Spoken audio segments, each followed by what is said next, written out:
بالله من الشيطان الرجيم بسم الله الرحمن الرحيم اللهم صل على محمد وعلى ال محمد كما صليت على ابراهيم وعلى ال ابراهيم انك حميد مجيد اللهم بارك على محمد وعلى ال محمد كما باركت على ابراهيم وعلى ال ابراهيم انك حميد مجيد رب اشرح لي صدري ويسر لي امري واحلل لساني واغفر قولي।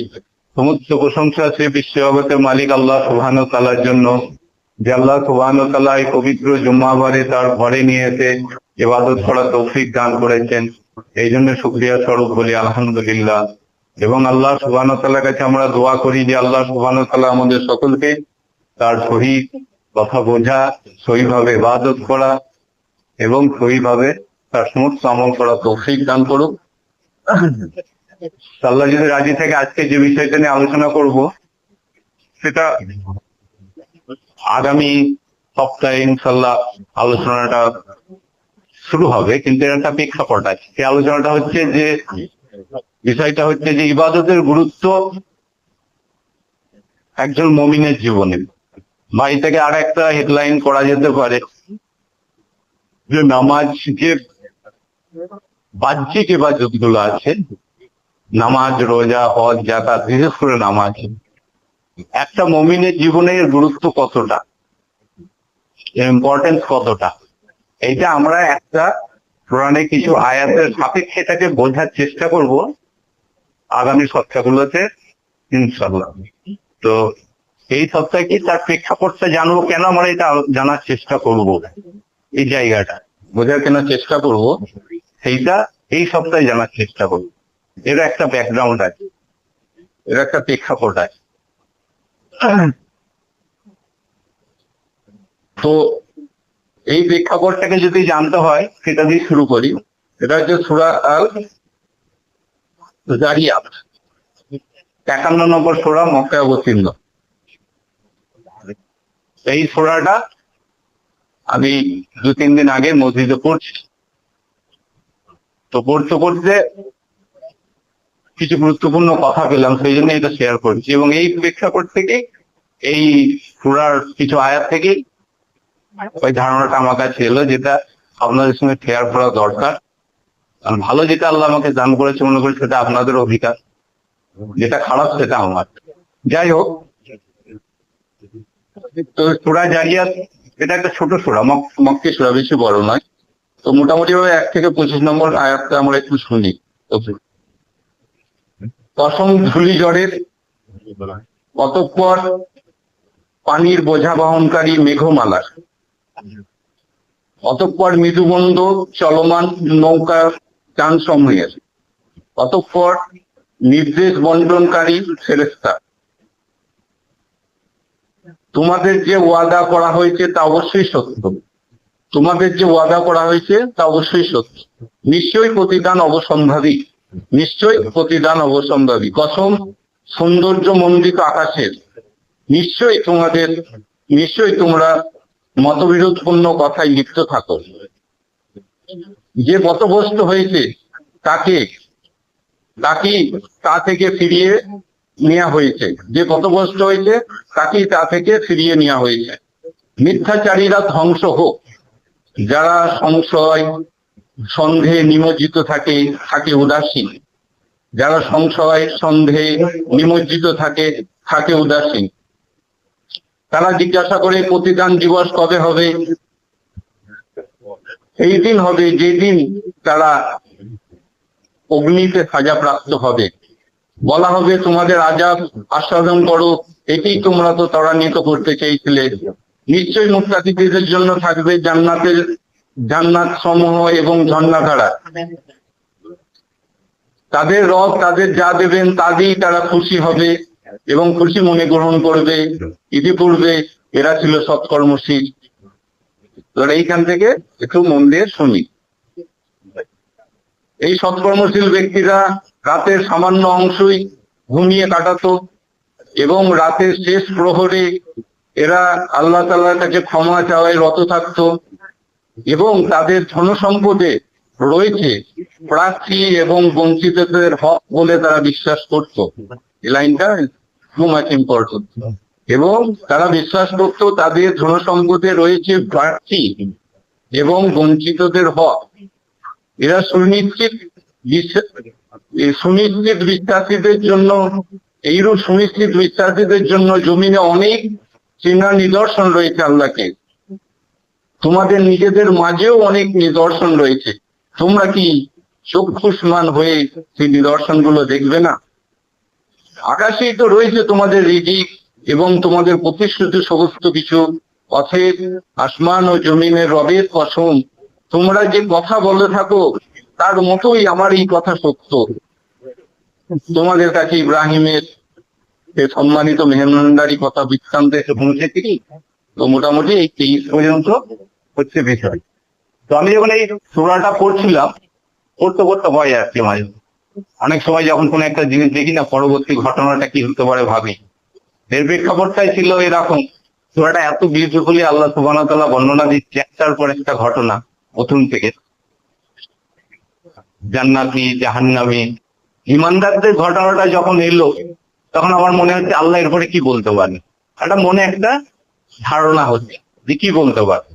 যেমন হলো যে রাতের প্রহরীতে তারা ইবাদত করে, তারা ক্ষমা চায়। তারপরে এই যে 19 নম্বর আয়াতটা আল্লাহ সুবহানাহু ওয়া তাআলা কি বললো, যে তাদের ধন সম্পদে রয়েছে প্রার্থী এবং বঞ্চিতদের অধিকার, বিশ্বাস করে তা। এই আয়াতটা যখন আমি শুনলাম অনেক টান হয়ে গেল। এই আয়াতটা শুনে আমার মনে হলো যেটা একটা মানুষ কি করে এই কথাটা বলতে পারে। আমি ভাবছিলাম একটা জিনিস, আর এখানে এমন একটা অসাধারণ বক্তব্য, চারিত্রিক বৈশিষ্ট্যকে আল্লাহ সুবহানাহু ওয়া তাআলা তুলে ধরলো মানুষের। সত্যি এটা আল্লাহর বাণী ছাড়া কার বাণী হতে পারে? এই প্রেক্ষাপট থেকেই আমি এই আলোচনাটা নিয়ে আসলাম যে নামাজের ভূমিকাটা কি পরবর্তী যদি আসে। এই আলোচনাটা এই আয়াতটাকে আগে আমাদের করে বুঝতে হবে, যেখানে এই আয়াতটার গুরুত্বটা কি, কিভাবে আয়াতের গুরুত্বটা বুঝবে। তো এখানে এই আয়াতটাকে যদি বুঝতে হয় তাহলে আমাদের কিছু বাস্তব উদাহরণের প্রয়োজন আছে। এই উদাহরণটাকে বোঝার চেষ্টা করি যে এইখানে কি অনুভূতিটা কাজ করছে। বিশ্বাস, আল্লাহ বলছে যে এরা বিশ্বাস করে এদের সম্পদে অধিকার আছে, বঞ্চিত এবং যারা চাই তাদের দুর্নাকারী অধিকার আছে। আল্লাহ বলছে এরা বিশ্বাস করে। এখানে আল্লাহ বলছে না যে এটা বাই ফোর্স তাদের করে দিতে হবে, তারা বিশ্বাস করে। এটা একটা মারাত্মক কথা। একজন স্রষ্টা, হি ইজ বিলিভিং, স্রষ্টা বিশ্বাস করছে, তার সৃষ্টি বিশ্বাস করে। এটা বুঝতে গেলে এইভাবে বুঝি। আমাদের জীবনে অনেক প্রয়োজনীয় গুরুত্বপূর্ণ ব্যক্তি আছে, তাই না? আমার ছেলে পুলে, সংসার, বাবা মা মধ্যে অনেক সম্পর্ক আছে, গভীর সম্পর্ক আছে। তো হয়তো দেখা যাচ্ছে যে আমি বাইরে কাজ করি, আমার পরিবারে কারো অসুস্থতা হয়েছে, ঠিক আছে, পরিবারে অসুস্থতা হয়েছে, আমি দূরে হয়তো কলকাতায় কাজ করি, খুব বৃষ্টি হচ্ছে, রাত হয়ে গেছে, আমি খবর পেলাম যে খুব শারীরিক অসুস্থতা, যে আমার মায়েরই হোক, আব্বারই হোক, স্ত্রী হোক, যার হোক। তো আমি আর থাকতে পারলাম না, সেই মুহূর্তে বেরিয়ে পড়লাম, তখন বৃষ্টি পড়ছে। তো যা করে একটা ট্যাক্সি ধরে এলাম, প্রবল বৃষ্টি, সেখানে ট্রেন ধরে যখন বাড়ি এসে পৌঁছালাম তখন হয়তো দেখছি 3টে বেজে গেছে কি 4টে বেজে গেছে। তো বাড়ির লোক বললো এত বৃষ্টিতে তুমি এতে চলে এলে? তোমার শরীর খারাপ শুনেই তো আমি চলে এলাম, আমি থাকতে পারলাম না, চলে এলাম। তাহলে যে শুনছে তার মনটা কেমন হবে? যে এই কথাটা শুনছে, তোমার শরীর খারাপ শুনে আমি চলে এলাম, এত ঝড় বৃষ্টিতে না থেকেও, তার অনুভূতিটা কেমন হবে? তো বলছিল যে তোর মানে ভাই বা তোর আব্বা যদি কথা শুনে আমার শরীর খারাপ, তাহলে হয়তো সে চলে আসতে পারবে। সেইটা হয়তো লোককে বলছিল, বাস্তবে সেটা দেখলো সত্য, তাহলে তার অনুভূতিটা কেমন হবে? কারণ সত্যি একটা দারুণ অনুভূতি হবে, তাই না? যে কতটা ভালোবাসে আমার, কতটা বিশ্বাস করে। তাহলে এই অনুভূতিটাকে যদি আমি অনুভব করতে পারি, তাহলে এই কথার অনুভূতিটাও মুমিনদের জন্য আল্লাহর কাছে ঠিক অনুরূপ। আল্লাহ বলছে কি, আমি ওদের করে অর্ডার দিচ্ছি বলে নয়, যে তারা বিশ্বাস করে অধিকার আছে, এটা তারা নিজেরা বিশ্বাস করে। আমার এই সৃষ্টি, আমার এই সৃষ্টি সে নিজে বিশ্বাস করতে শিখেছে যে তার সম্পদে অধিকার আছে। কার অধিকার আছে? দুটো জিনিস, যে চাই তারও অধিকার আছে, যে বঞ্চিত তারও অধিকার আছে। তাহলে আল্লাহ কোন জায়গা থেকে এই কথাটা বলি? আমি অর্ডার দিই, it is not enough, it is their belief. এটা তাদের নিজস্ব বিশ্বাস, সে বিশ্বাসের ভিত্তিতে তারা এই কাজটা করবে, এই বিশ্বাসটা করবে। তো মুমিন যখন এই পর্যায়ে পৌঁছাবে তখন সব থেকে কার বেশি ভালো লাগবে? তখন সব থেকে বেশি ভালো লাগবে আল্লাহ সুবহানাহু ওয়া তাআলা। এই জায়গাটা সব থেকে বেশি ভালো লাগবে যে আমি আগে তাকে বিশ্বাস করেছিলাম, তাই জন্যই তো ফেরেশতারা যখন প্রতিবাদ জানিয়েছিল যে তুমি মানুষকে কেন সৃষ্টি করতে যাচ্ছ, মানুষকে সৃষ্টি করতে যাচ্ছে কারণ ওরা তো রক্ত ভয় করবে, ওরা সংগ্রাম করবে, এই কথাগুলো আছে। তো আল্লাহ এখানে কথাটা যদি আমার অনুভব করি, কি বলছে যে আমার বিশ্বাস আমার কিছু বান্দা থাকবে তারা নিজের ভাইকে এতটা প্রাধান্য দেবে। কিসের জন্য সেই প্রাধান্যটা? কিসের জন্য সেই প্রাধান্যটা?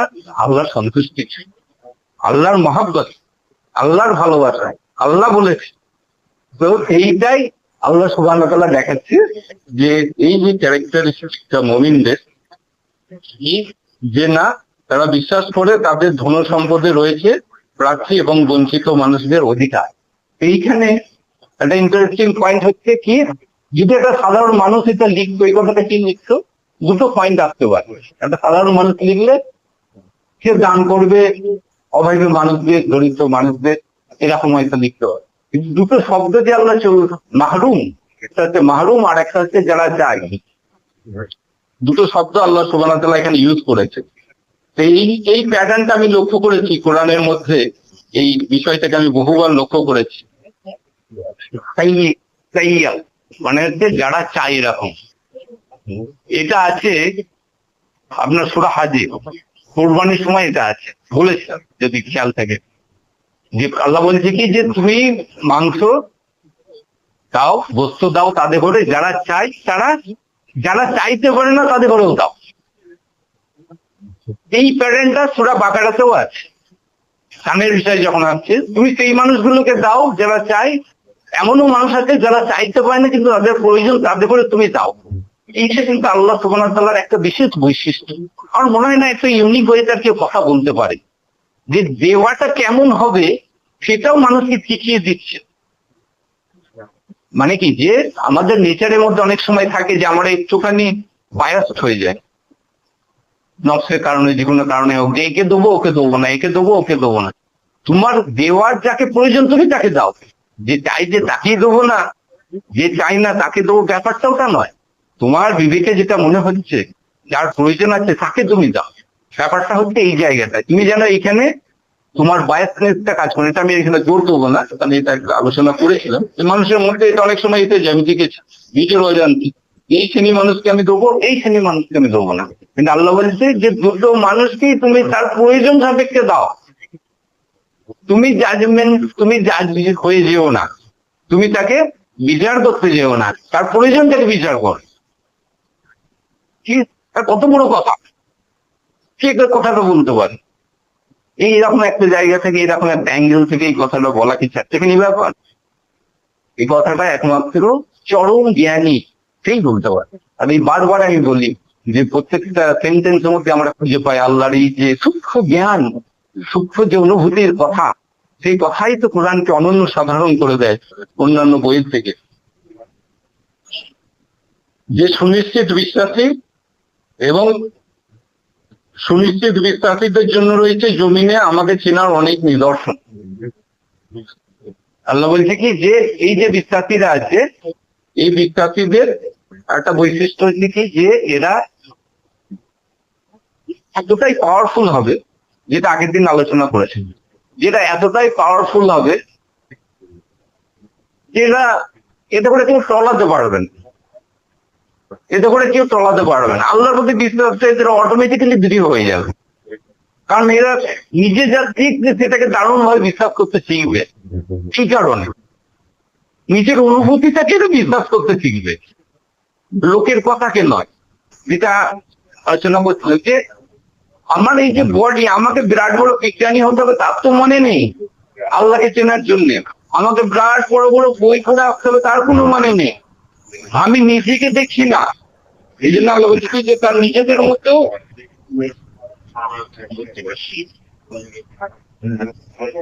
এবং তাদের নিজেদের মধ্যেও তোমার একটা চক্ষুষ্মান হবে না। পৃথিবীটাকে যখন দেখছি কি দেখতে পাচ্ছি যে কত সুন্দর প্যাটার্ন, কত সুন্দর বৈশিষ্ট্য, কত সুন্দর ভাবে নিখুঁত ভাবে পরিকল্পিত ভাবে এটাকে সৃষ্টি করা হয়েছে। আমি যদি একটু ভেবে দেখি, এই গাছটার পরে গাছ হয়ে যাচ্ছে, প্রত্যেকটা গাছের ফল, আম গাছে তো জাম হয় না, জাম গাছে আম হয় না, কেন হয় না? একই মাটি থেকে আসছে, একই পানি থেকে হচ্ছে। তাহলে নিখুঁত পরিকল্পনার ভিত্তিতে এটা চলছে। তাহলে যে আমটা একটা নির্দিষ্ট সময় পরে আমি বলছি কি, একটা সাধারণ মানুষ যদি ভাবতে আরম্ভ করে, কিন্তু এটা একটা মিরাকেল ব্যাপার নয়। সে তাকিয়ে দেখতে পাচ্ছে না কত সুন্দর ভাবে আল্লাহ সুবহানাহু ওয়া তাআলা একটা ছোট্ট গাছকে কত সুন্দর ভাবে বড় করে তুলছে। সেই গাছ থেকে আবার একটা সময় ফল আসছে, একই জন্তু থেকে আবার একই রকম জন্তু হচ্ছে, তাই না? কিছু জন্তুরে আমরা দুধ খাচ্ছি, কিছু খেতে পারছি না, সেগুলোকে কিছু খাচ্ছি, কিছু খাচ্ছি না। এই যে নিখুঁত একটা সৃষ্টি আউটসাইডে, এটা কতটা বিউটিফুল, কতটা সুন্দর। আল্লাহ বলছে এইটাকে তারা দৃঢ়ভাবে বিশ্বাস করেছে। এটা অন্য কারো কথা শুনে, এটা সত্য, তারা চোখে দেখছে, এটাকে তারা বিশ্বাস করে। এবং তার নিজেদের মাঝে, নিজেদের দেহের মাঝে তারা দেখতে পাবে যে প্রত্যেকদিন তার এই অক্সিজেনটা তার জীবনে কতটা গুরুত্বপূর্ণ। অক্সিজেনটা তার নাকে ঢুকছে বলেই তো সে বেঁচে আছে, অথচ এটা ফ্রি। তাকে কাজ করার জন্য, ইনকাম করার জন্য, ভালো থাকার জন্য তাকে ইনকাম করতে হচ্ছে, পরিশ্রম করতে হচ্ছে আর একটু ভালো থাকার। কিন্তু তাকে বেঁচে থাকার জন্য তো পরিশ্রম করতে হচ্ছে না, ওটা তার ফ্রি। তাহলে এটা কি করলো আমার জন্য? এটাই তো আগে সব থেকে বেশি প্রয়োজন ছিল। আমাকে বেঁচে থাকতে হবে, বেঁচে থাকার জন্য অক্সিজেনটা কে ফ্রি করে দিল আমাকে? একটা অক্সিজেনের সিলিন্ডারে কত দাম, একটু যদি সামান্য সে জ্ঞানী হয়, সে হিসেব করে বার করতে পারে একটা অক্সিজেন সিলিন্ডারের দাম কত। তাহলে এটা টোটালটাই ফ্রি। তাহলে এটা আমাকে কে দিল, কেন দিল? এই কোশ্চেনটা কি মানুষ হিসেবে আমার সামান্য জ্ঞান দিকে আমার নিজেকে করা উচিত নয়? আল্লাহ বলছি এতে করে আমি এতটাই নিজের কোশ্চেনটা করতে পারবে, এই কোশ্চেনের উত্তরকে যদি এটা সত্য বলে মানতে পারে, তাহলেই আমাকে পেয়ে যাবে। এতটাই তাদের উপরে বিশ্বাস করাটা আমি সুযোগ করে দিই। আমি তোমার জন্য আছি, আমি আছি, আমি আছি, চিন্তা করার কিচ্ছু নেই, তোমার ভয় খাবার কিচ্ছু নেই, আমি আছি। তুমি যেগুলো দেখছো এগুলোকে বিশ্বাস করতে শেখো, নিজের অনুভূতিকে বিশ্বাস করতে শেখো, খালি তুমি আমার কাছ থেকে কিন্তু চলে আসতে পারবে। না বলছে আল্লাহ সুবহানাহু ওয়া তাআলা কি বলছে যে তারা কি চক্ষুষ্মান হবে না? কত সুন্দর কথা, যে একটু চোখটা তুমি খোলো, চোখটা খোলো, খালি তো তোমার সোর্সটাকে তোমার কাছে দেখতে পাবে। তোমার সোর্সটা তোমার অত্যন্ত কাছে, সেই পাওয়ারফুল সত্তাটা কত তোমার কাছে আছে, কত তোমার জন্য মেহেরবান, কত রহমত তার প্রতিটা মুহূর্তে। আমরা ভাবছি, কিন্তু কখনো কি ভেবে দেখেছি এই মসজিদে আমরা এসে যে বসে আছি, এইখান থেকে আসছি, আল্লাহ কত বড় রহমত। মনে হয়েছে এটা ফ্রি, চলে এলাম এখান থেকে, না, এটা আল্লাহর বিরাট বড় রহমত। একটা দেহের একটা অঙ্গ যদি 5 মিনিটের জন্য যদি তার কার্যকরিতা অফ করে দেয় না, আমাদের যন্ত্রণায় ছটফট করবে। তাহলে এতটা মুহূর্ত যে এই আমার প্রত্যেকটা কলকব্জে ঠিক আছে, এটা কিসের জন্য হচ্ছে, কেন হচ্ছে? তাহলে কতটা ফাংশনালিটি বা কতটা এর মধ্যে ইনপুট আছে, মানে নিখুঁতত্ব ইনপুট আছে, কতটা সঠিকত্ব ইনপুট আছে, যে আমি এখান থেকে কন্টিনিউয়াসলি হাঁটছি, চলছি, বসছি, খাচ্ছি। মানুষের প্রত্যেকের জীবনেই শরীর খারাপ হয়, একটু অঙ্গ খারাপ হোক না, তাহলেই দেখতে পাবো যে কি এটা গুরুত্ব কতটা। তাহলে এই যে আল্লাহ সুবহানাহু ওয়া তাআলার অসীম রহমতের মধ্যে আমরা ডুবে আছি, আল্লাহর অসীম দয়ার মধ্যে যে আমরা ডুবে আছি, তো এইটাকে যখন সে অনুভব করবে, আল্লাহ বলছে কি, তখন এই বান্দা বিশ্বাস করতে শিখবে। অ্যাকচুয়ালি এটাকে এটা বলা যায়, তখন সে কি ভাবতে যায়, এটা গভীর কথা। সে ভাববে পৃথিবীটা আমার, পৃথিবীটা হচ্ছে আমার, ইট ইজ মাই ওয়ার্ল্ড। কারণ এটা উদাহরণটা এইভাবে বোঝা যায়, যদি একটা কর্মচারী হয়, এমপ্লয়ি হয়, প্রকৃত একটা যদি সংস্থার কর্মচারী হয়, অনেকেরই কর্মচারী আছে, হি হয় ডেডিকেটেড, যে কর্মচারী ডেডিকেটেড মানে নিবেদিত, কোম্পানির জন্য যে নিবেদিত কর্মচারী, সে কি ভাবে কোম্পানিটা কি মালিকের? সে কি ভাবে কোম্পানিটা আমার, আমার মালিক, আমার দায়িত্ব আছে এই কোম্পানিটাকে রক্ষা করা। আর আমি এর নিয়ামত খাই, এই আমার মালিক নয়, এটা আমার, আমারও এটা একটা অধিকার আছে। সে আনন্দ পায় যে এই কোম্পানিটার জন্য কিছু করার জন্য, যাতে ক্ষতি না হয় সে সবসময় সেদিকে সজাগ দৃষ্টি রেখে দেবে। এরকম কর্মচারী কিন্তু পাওয়া যায়, ফুললি ডেডিকেটেড, মালিক তাকে কিন্তু খুব ভালোবাসে, সবচেয়ে ভালো কিন্তু তাকেই পাবে। কারণ সে মনে করে এইটা তার, মনে করার কারণে ওর যা অধিকার বোধে যতটুকু করা প্রয়োজন সে নিবেদিত চিত্তে করার চেষ্টা করে। তাহলে অ্যাকচুয়ালি একজন বিলিভার কি মনে করে যে পৃথিবীটা আমার, আমার মানে আমার মালিকের, আমার মালিকের পৃথিবী, আমার মালিকের পৃথিবীতে আমারও দায়িত্ব আছে তার বান্দাদের করে ঠিক রাখার, তার বান্দারা যাতে ঠিক থাকে তাদের ঘরে দেখার দায়িত্ব আমার পৃথিবীতে আমারও। এইটাই আমার আল্লাহ আমার কাছে আশা করে। হয়তো আমি তাকে কষ্ট দেবো, দুঃখ দেবো, বেদনা দেবো, আর শয়তান কি করবে, তোর সম্পদ তুই রেখে দিয়ে, তুই যদি তোর ভাইকে এখন দিস যার প্রয়োজন, তাহলে তার ভাইয়ের বউ এসে চাইবে, আবার ভাইয়ের ছেলে আছে, অতএব তুই দিস না। শয়তান এসে এই কথাগুলো তার কানে কানে এসে মন ধরে, এটা আল্লাহ কোরআনের মধ্যে বলেছেন না একবার, তোমাদের অভাব অনটনের ভয় দেখাবে, আর আল্লাহ বলবে তোমাদের করে যে তুমি এগিয়ে চলো আল্লাহর পথে, এটা তাকে দেখ। তো সেই মুহূর্তে কি করবে যে না আমি আল্লাহর সন্তুষ্ট, আমার আল্লাহ বলেছে যে আমি বিশ্বাস করতে শিখেছি, আমি বিশ্বাস করতে শিখেছি, যেমন নামাজটা আমার জীবনে প্রয়োজন, আল্লাহর জন্য শেষ রাতে কাঁদাটা আমার জীবনে প্রয়োজন, অনুরূপ ভাবে আমি বিশ্বাস করতে শিখেছি আমার এই সম্পদে, আমার এই অর্জিত ইয়েতে আমার ভাইয়ের হক আছে। তুই যতই আমার কানে এসে উইসপার কর না, যতই তুই আমার কানে এসে বল না কেন, আমি দেবো, যেহেতু আমার আল্লাহ বলেছে, আমার আল্লাহ আমাকে শিখিয়েছে, এইটা আমি দৃঢ়ভাবে বিশ্বাস করতে শিখবো। তাহলে সে বান্দা কিন্তু তখন সেই পর্যায়ে গিয়ে আল্লাহ সুবহানাহু ওয়া তাআলার এই বিশ্বাসকে সত্যি করতে হবে। তাহলে আল্লাহর ভালোবাসা তার প্রতি কেমন হবে?